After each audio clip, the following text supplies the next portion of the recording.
Democrats campaigned on defunding the police in 2020. But after increased crime rates and voter backlash, Democrats now want to fund the police.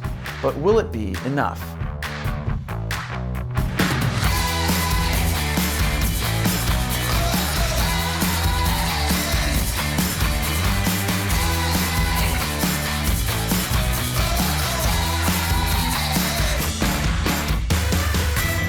Welcome to America Uncovered. I'm Matt Ganezda, filling in for Chris Chappell.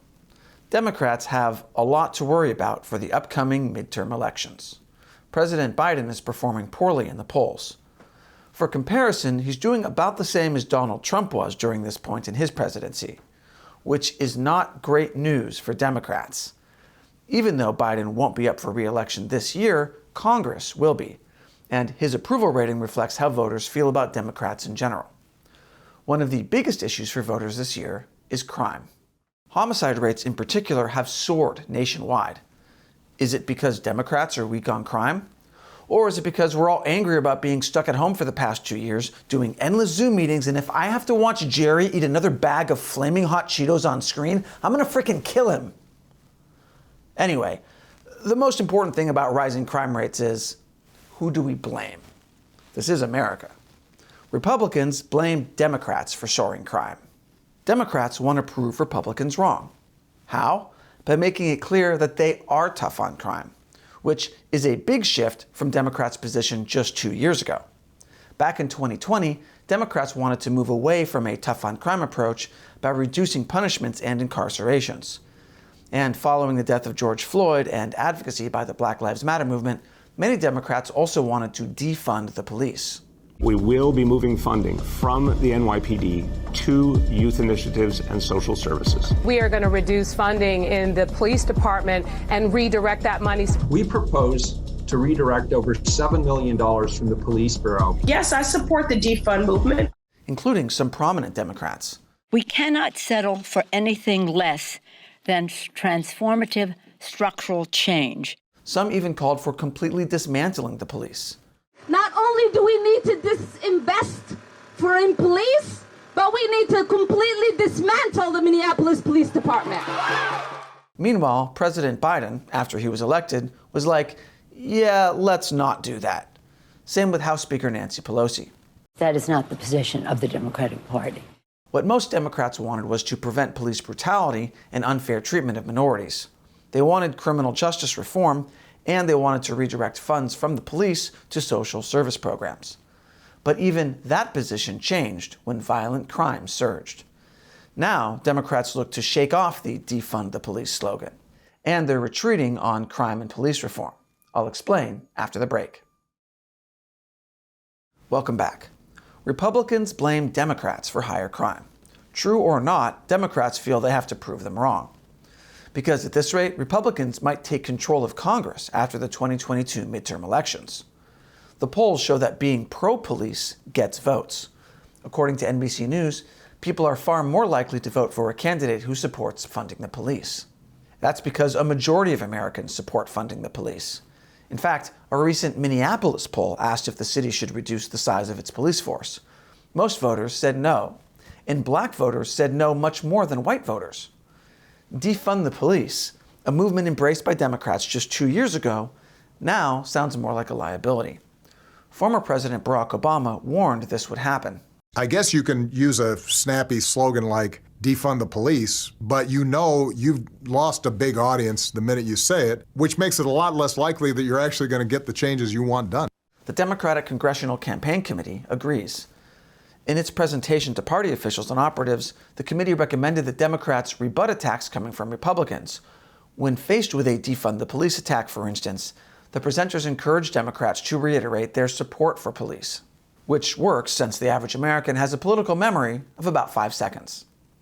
As a result of the DCCC's recommendations, as the midterm elections pick up, Democrats are calling for more police funding and attempting to co-opt traditionally Republican talking points on crime. This includes adding harsher penalties and scaling back cash bail reform, even though they passed policies that did the exact opposite not too long ago. And instead of chanting defund the police, Democrats are backing President Joe Biden when he says fund the police. Let's not abandon our streets or choose between safety and equal justice. Let's come together and protect our communities, restore trust, and hold law enforcement accountable. We should all agree the answer is not to defund the police. It's to fund the police. Fund them. Over in LA, Democratic mayoral candidates made it clear that they were pro-police. One of my first actions as mayor is going to be to refund the LAPD $150 million. And I also stand with our president, Joe Biden, who said, let's fund the police. Democrats across the nation are doing the same thing. In 2020, Philadelphia city council members had rejected the mayor's police budget increases. Then, in 2021, Philadelphia experienced a record number of homicides, and concerns about public safety jumped. Now, the Philadelphia City Council backs a plan to increase police funding and add more officers. 2 years ago, Washington, D.C. also began to defund the police. Then, D.C. saw a spike in crime, followed by complaints about city leaders. Now, a majority of the City Council says they support the mayor's increased police funding. Democrats hope that by funding the police, they can appear tough on crime. But will it be enough to actually reduce crime? I'll explain after the break. Welcome back. Democrats want to look tough on crime to beat Republicans in the midterm elections. They're going from defunding the police to funding the police. But does funding the police reduce crime? In theory, more police officers equals less crime. This is the conclusion that an economist at George Mason University made when he saw crime decrease with more police in Washington, D.C. But does this apply nationwide? According to a study conducted by the National Bureau of Economic Research, each additional police officer prevents approximately 0.1 homicides. That means the average city would need to hire between 10 and 17 new police officers to save one life a year. The researchers also found that having large police forces reduces serious crime and arrests through deterrence. However, that same study also found that larger police forces lead to more arrests for petty, low-level crimes, especially among Black Americans.